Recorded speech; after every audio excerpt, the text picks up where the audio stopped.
हमने 10th class की chemistry का पूरा सिलेबस कर लिया और मैंने 11th क्लास में केमिस्ट्री का चैप्टर नंबर 1 स्टार्ट कर रखा था। उसमें बेसिक्स बता दिए थे और 2 लॉ हम पढ़ के आ चुके थे। एक तो law of conservation of mass और दूसरा है law of definite proportion.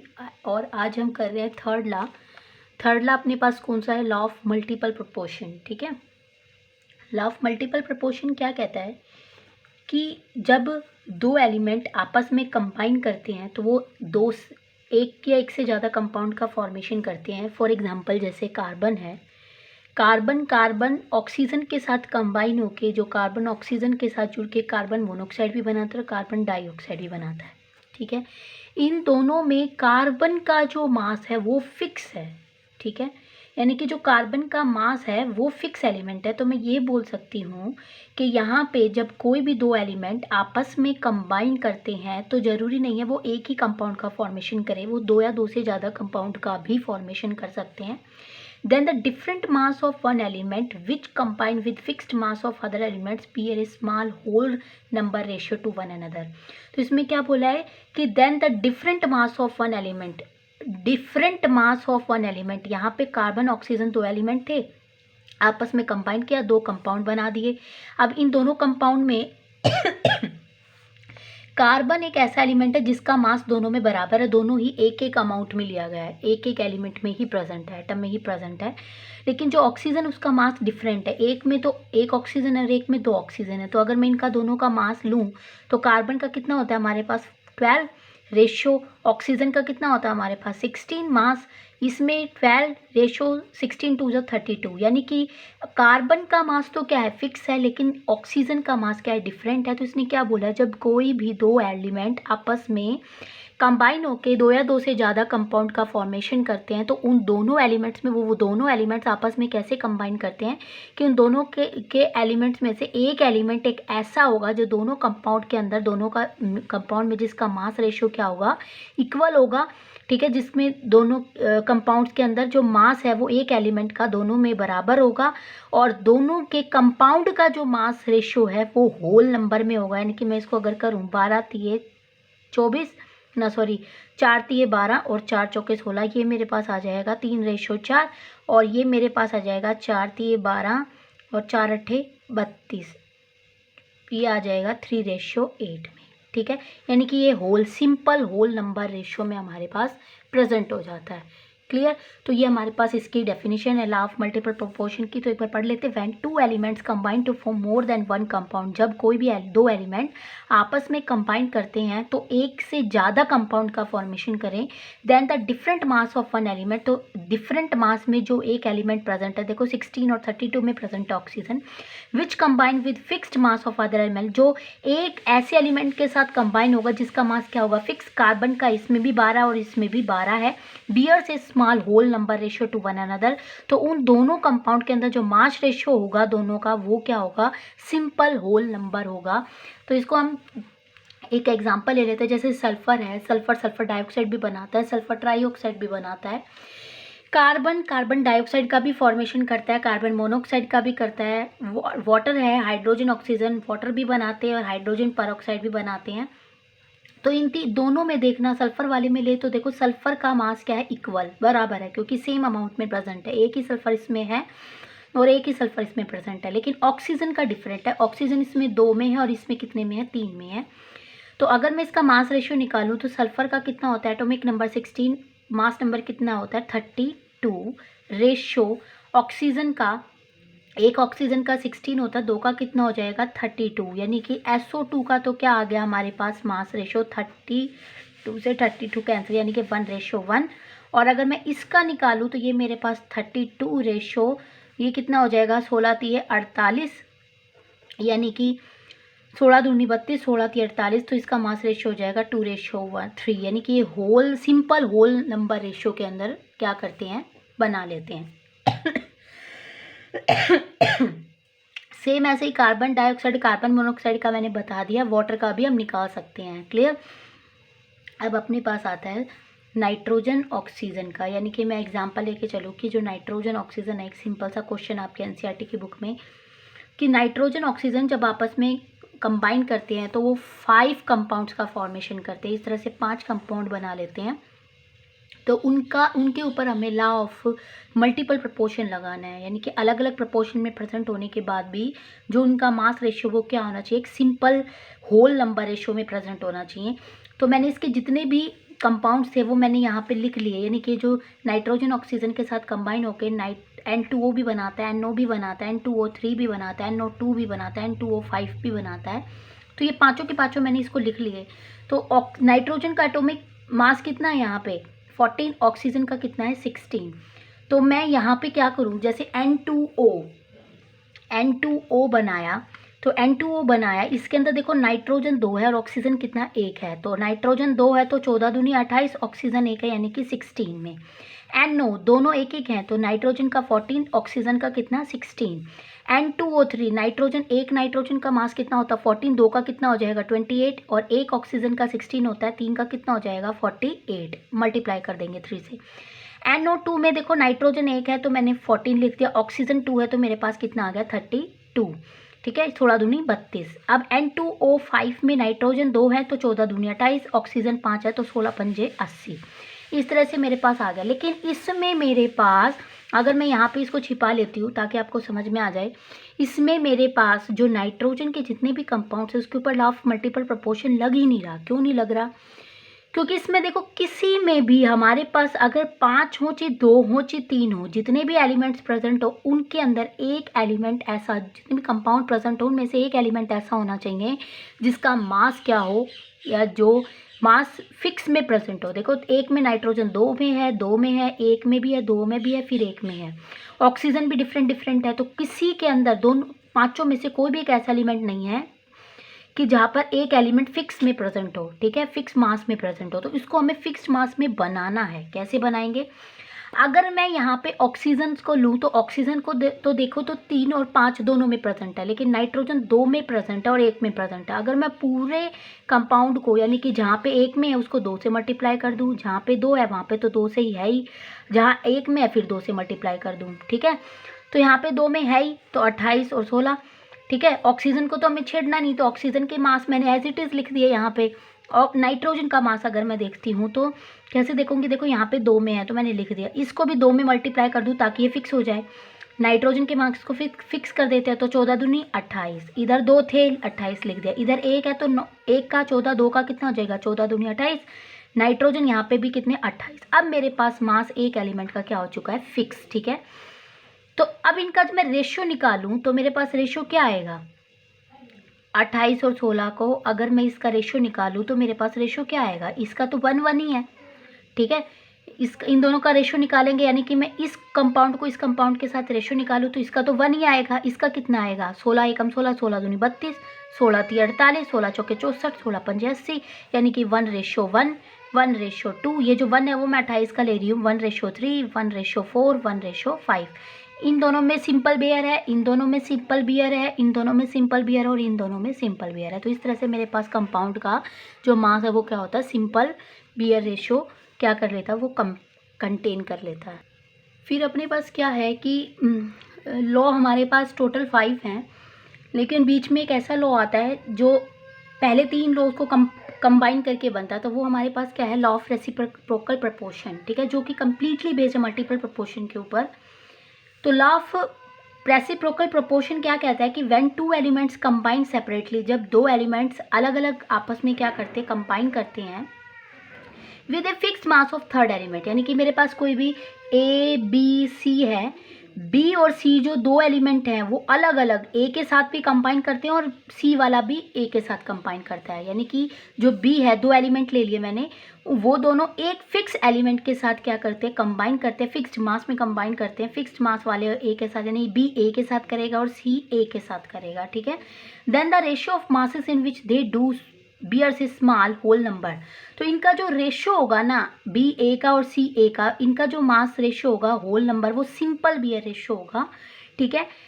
Whole number ratio to the ratio mass in which they themselves combine, जिसमें वो खुद में भी आपस में क्या होंगे, कंबाइन होंगे, यानी कि इसके मास के इन दोनों ये आपस में कंबाइन करें या तीनों आपस में कंबाइन करें, एक सिंपल बियर रेशियो में वो कंबाइन करेंगे। फॉर एग्जांपल लेके दिखा देती हूँ। जैसे मैंने ले लिया कार्बन सल्फर ऑक्सीजन के साथ कंबाइन कर रहा है, ठीक है, कि कार्बन सल्फर ऑक्सीजन के साथ कंबाइन कर रहा है। ये दोनों अलग अलग एलिमेंट है, इसको मैंने फिक्स्ड मास रेशियो ऑक्सीजन के साथ कंबाइन करवा दिया। तो कैसे करेगा, ये कार्बन ऑक्सीजन के साथ क्या बनाता है CO2, सल्फर ऑक्सीजन के साथ बनाएगा SO2, ठीक है। तो ये कितना बनाएगा 12 रेशियो 16 दूनी 32, ये कितना बनाएगा 32 रेशियो 32, ठीक है। ये कितना आ गया मेरे पास 4 तिये 12 और 4 अठे 32, 3 रेशियो 8, ये मेरे पास आ जाएगा 1 रेशियो 1, ठीक है। अब मैं क्या करूं, इन दोनों का भी मेरे को मास रेशियो लेना है, कार्बन का और सल्फर का। तो ये कितना क्या कैसे बनाएगा, CS2 बनाएगा, यानी कि 12 रेशियो ये 32 दूनी 64 होगा, मास होता है सल्फर का 32। तो इसको अगर मैं कट करूँ तो 12 तिये 3 चौके 12 और ये 4 तिये 12 सॉरी, और 4 एकम 4 और ये 16 चौके 64, ठीक है। तो 3 रेशो 16 के अंदर ये कट जाएगा। अब इनका जो मास रेशो है अगर मैं निकालूं, यानी कि किसी के भी मास रेशो से डिवाइड करके दिखाऊं, जैसे मैंने ले लिया इन दोनों के, इससे करके दिखाती हूँ। मेरे पास 2:1 है, यहाँ पे आया। मैंने कैसे किया, एक बार आपको पूरा कंप्लीट फिर से, यहाँ पे ना पूरा होच पोच सा हो गया, तो एक बार फिर से बता देती हूँ मैं नीचे लिख के दोबारा से, कि कार्बन सल्फर लिए मैंने ऑक्सीजन के साथ कंबाइन कर दिए, carbon oxygen CO2, sulphur oxygen के साथ SO2 बनाता है, और कार्बन सल्फर के साथ क्या बनाएगा, कार्बन, इस तरह से, ठीक है। मास लिख देती हूँ 12 रेशो 16 दूनी 32, इसका 32 रेशो मेरे पास ये कितना आ जाएगा 16 दूनी 32, और कार्बन का 12 रेशो 32 दूनी कितना हो जाएगा 64, ठीक है। तो 4 तिये 12, 4 अठे 32, 3 रेशो 8, 4 32 से 32 1 रेशो 1 में कट गया, ठीक है। इसको करें तो 4 तिये 12 और ये अपने पास कटेगा 16 चौके 4 से 16 को करूँगी तो 64, 3 रेशो 4, ठीक है। इस तरह से आ गया। अब हमें इसका सिंपल बियर रेशियो निकालना है। वो मैं कैसे निकालूंगी कि जब दो एलिमेंट आपस में एक फिक्स मास वाले एलिमेंट के साथ कंबाइन करते हैं, यानी कि कार्बन एक ऑक्सीजन के साथ भी बना रहा है, सल्फर भी ऑक्सीजन के साथ, तो उनका जो मास रेशियो है, दोनों का जो मास रेशियो आएगा, यानी कि कार्बन डाइऑक्साइड और सल्फर डाइऑक्साइड का, वो जब ये दोनों आपस में कंबाइन करेंगे उसके मास रेशियो का सिंपल बियर रेशियो आएगा। कैसे निकालूंगी, यानी कि इसके मास को मैं इसके मास के साथ करूंगी और इसके मास को भी मैं इसके मास के साथ करूंगी। तो मेरे पास ये क्या आ जाएगा, इसको मैं निकालती हूँ, ये अपने पास आ गया यहाँ पे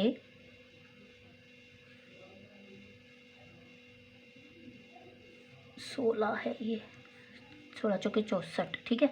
तो 3 डिवाइडेड बाय 16, इसको अगर मैं 3 रेशियो बाय 8 से करूँ तो देखना 3 डिवाइडेड बाय 16 मल्टीप्लाई करेंगे तो नीचे वाली रकम ऊपर चली जाएगी, डिवाइडेड बाय 3, 3 से 3 कट के 8 एकम 8, 8 दूनी 16, ये आ जाएगा 1/2 रेशो, यानी कि 1:2, सिंपल रेशो आ गया। सेम अगर मैं इसके साथ भी करूं तो 3/16 को अगर मैं 1/1 रेशो से करूं तो ये मेरे पास क्या आ जाएगा 3/16 इंटू में 1/1, यानी कि 3/16, यानी कि 3:16, सिंपल बियर रेशो आ गया इन दोनों का आपस में। तो इस तरह से हमें ये लाफ रेसिप्रोकल प्रोपोर्शन दिखाना है कि दोनों का एक फिक्स एलिमेंट के साथ क्या दिखाएंगे, हम पहले तो कंपाउंड बना के दिखाएंगे, फिर उनके मास का रेशियो निकालेंगे, फिर ये जो दो आपस में एक फिक्स के साथ कंबाइन कर रहे हैं ना, उसका भी मास रेशियो निकालेंगे, इसके मास रेशियो को इसके मास रेशियो से भी डिवाइड करेंगे और इसके भी मास रेशियो से डिवाइड करेंगे। डिवाइड करने पर दोनों का जो मास रेशियो आएगा वो क्या होगा, एक सिंपल और बियर होल सिंपल नंबर, और इन दोनों का भी जो रेशियो आएगा वो भी क्या आएगा, एक सिंपल होल नंबर रेशियो में ये प्रेजेंट होंगे। ये बताता है हमें लॉ ऑफ रेसिप्रोकल प्रोपोर्शन। अब हम नेक्स्ट लेके चलते हैं अपने पास। जो नेक्स्ट लॉ है वो हमारे पास आता है गे-लुसिक लॉ। गे-लुसिक लॉ क्या कहता है कि जो गे-लुसिक लॉ है वो सिर्फ और सिर्फ गैसेस पर ही काम करता है, अपना गैसेस पर ही काम करता है, सॉलिड या लिक्विड के ऊपर वर्क नहीं करता। तो गेलुसिक लॉ क्या कहता है कि व्हेन गैसेस रिएक्ट, जब गैसेस आपस में रिएक्ट करती हैं तो they do so in volume, वो वॉल्यूम में करते हैं, क्योंकि गैसेस को हम मेजर किस में करते हैं, वॉल्यूम में, which bears a simple whole number ratio in one another, जो एक सिंपल बियर रेशो आपस में कंटेन करेंगे, and to the volume of product form if gases, जो हम उन्हीं प्रोडक्ट में उन्हीं गैसेस के वॉल्यूम को मेज़र करेंगे जो गैसेस में प्रेजेंट होगा। जैसे कि मैं एग्जांपल ले लूँ, हाइड्रोजन क्लोरीन आपस में कंबाइन करके HCl बनाता है। अगर यहाँ पे HCl लिक्विड बनाता तो मैं इसके साथ इसका वॉल्यूम लेती ही नहीं। इसने क्या बताया कि गैस में प्रेजेंट है।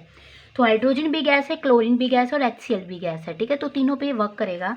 तो इसके आगे देखो 1 है, तो 1 वॉल्यूम में हाइड्रोजन प्रेजेंट है, 1 वॉल्यूम में ही क्लोरीन प्रेजेंट है, दोनों ने आपस में कंबाइन किया तो 2 वॉल्यूम में क्या हो जाएगा, HCl प्रेजेंट होगा, ठीक है। यानी कि 2 वॉल्यूम कितने, रिएक्टेंट में जितने भी वॉल्यूम प्रेजेंट है उतने ही प्रोडक्ट में वॉल्यूम प्रेजेंट है। अब यहाँ पे हमारे पास एक क्वेश्चन आता है आपकी NCERT का है कि when 100 ml of methane Burns it produce carbon dioxide in water, जब 100 ml मीथेन गैस है, जब वो बर्न होती है तो वो कार्बन डाइऑक्साइड गैस और वाटर को प्रोड्यूस करती है।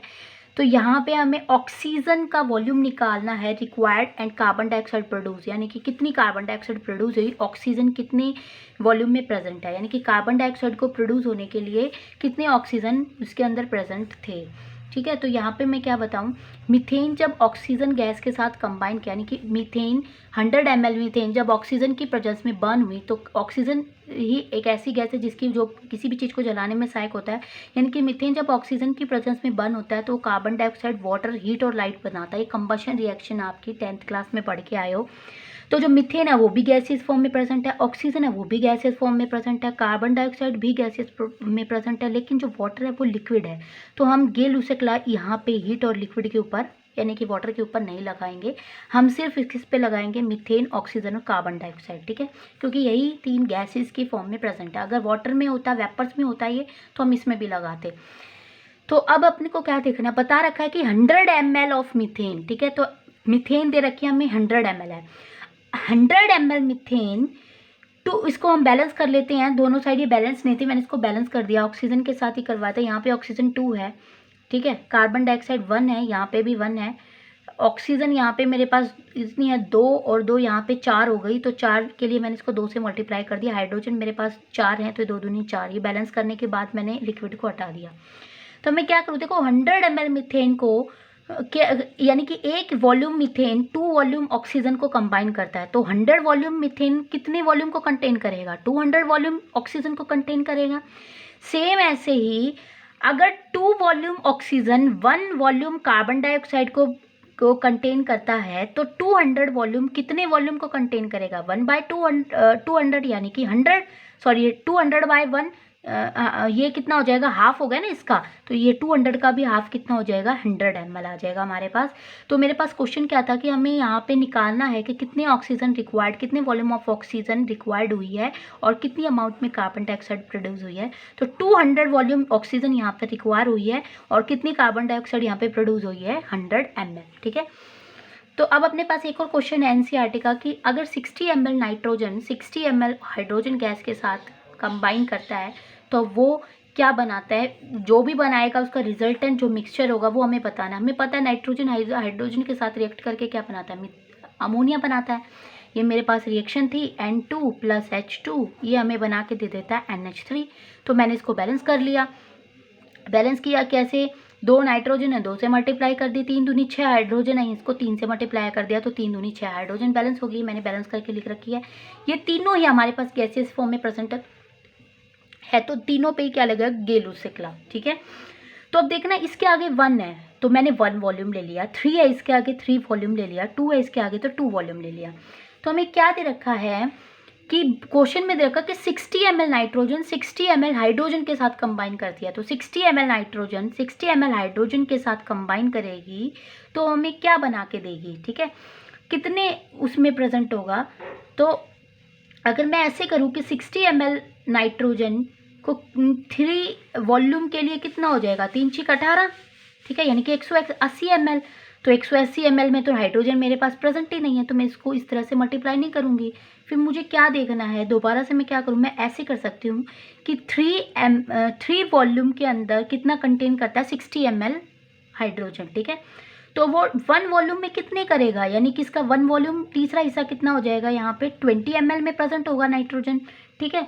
अब इसने क्या कहा कि ये 2 ml के अंदर अमोनिया गैस को प्रोड्यूस करता है, तो 2 ml 60 का अगर मैं 2 से डिवाइड करूँगी तो मेरे पास कितना आ जाएगा यहाँ पे, यानी कि 20 में अगर मैं इसको लेके चलूँ, मेरे पास ये कितना हो जाएगा, 1 वॉल्यूम 30 का, यानी कि तीसरे का एक हिस्सा मेरे पास कितना आ गया, यानी कि 60 का एक हिस्सा मेरे पास आ गया 20, और 60 का 2 हिस्सा मेरे पास कितना आ जाएगा, 40 ml। तो इस तरह से हमें इसको करना है कंप्लीट। फिर अपने पास आता है नेक्स्ट अवोगाड्रो हाइपोथेसिस। क्या होता है अवोगाड्रो हाइपोथेसिस? क्या कहता है कि अगर हमारे पास जितनी भी फिजिकल कंडीशन है, जैसे टेम्परेचर हो गया, प्रेशर हो गया, अगर वो रिमेन्स कांस्टेंट है तो जो इक्वल वॉल्यूम ऑफ जितनी भी गैसेज होंगी उनके अंदर जो मॉलिक्यूल्स होगा वो क्या होगा, बराबर, यानी कि जो वॉल्यूम है वो किसके डायरेक्टली प्रोपोर्शनल है, नंबर ऑफ मॉलिक्यूल्स के, ठीक है। इक्वल नंबर ऑफ गैसेस के जो वॉल्यूम है वो किसके डायरेक्टली प्रोपोर्शनल होगा, number of molecules present in that gas, ठीक है। जैसे कि मैं क्या ले ली हूँ, कोई भी मैंने बीकर ले लिया, अगर वो मेरे पास 50 ml का है तो उसके अंदर मैं कोई भी गैस भर लूँ, ठीक है। जैसे मान लिया मैं नाइट्रोजन गैस भर लूँ तो वो भी 50 ml तक ही भरी जाएगी, वॉल्यूम तो उसका सेम ही रहेगा। तो उसके अंदर मान लिया x मॉलिक्यूल है, ठीक है। तो उसी कंटेनर के अंदर अगर मैं हाइड्रोजन गैस को भर दूं तो वो भी 50 ml, यानी कि वॉल्यूम अगर बराबर है तो उतने नंबर में मॉलिक्यूल्स क्या होंगे हमारे पास, उसमें भी प्रेजेंट होंगे। तो हाइड्रोजन में भी कितने मॉलिक्यूल्स प्रेजेंट होंगे, x। क्यों? क्योंकि नंबर ऑफ मॉलिक्यूल किसके डायरेक्टली प्रोपोर्शनल, वॉल्यूम के। अगर मैं इसके अंदर ऑक्सीजन गैस भरूँ तो वो भी 50 ml होगी, यानी कि वॉल्यूम बराबर होगा, तो मॉलिक्यूल्स भी क्या होंगे, दोनों में बराबर होंगे। तो इसको हम लेके चलते हैं, जैसे कि 100 ml ऑफ कार्बन डाइऑक्साइड के अंदर मान लिया x मॉलिक्यूल वो कंटेन करती है, ठीक है। तो 100 ml ऑफ नाइट्रोजन कितना कंटेन करेगा, तो देखो वॉल्यूम दोनों का बराबर है तो उतने ही मॉलिक्यूल्स कंटेन करेगा, वही वो भी x मॉलिक्यूल कंटेन करेगा। अगर 50 ml ऑक्सीजन ले लूँ कंटेन करता है तो देखो 100 का 50 हो गया, ठीक है। 100 का 50 हाफ हो गया ना, तो मॉलिक्यूल का भी क्या हो जाएगा, हाफ, यानी कि ये x/2 मॉलिक्यूल कंटेन करेगा।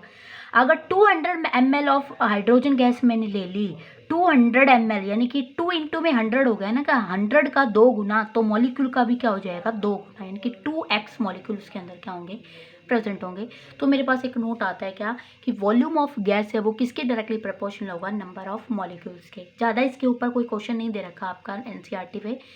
तो ये थे अपने आज जितने भी लॉज हैं वो कंप्लीट हो गए। आगे मोल कंसेप्ट स्टार्ट होगा, वो हम नेक्स्ट वीडियो में करेंगे, ठीक है।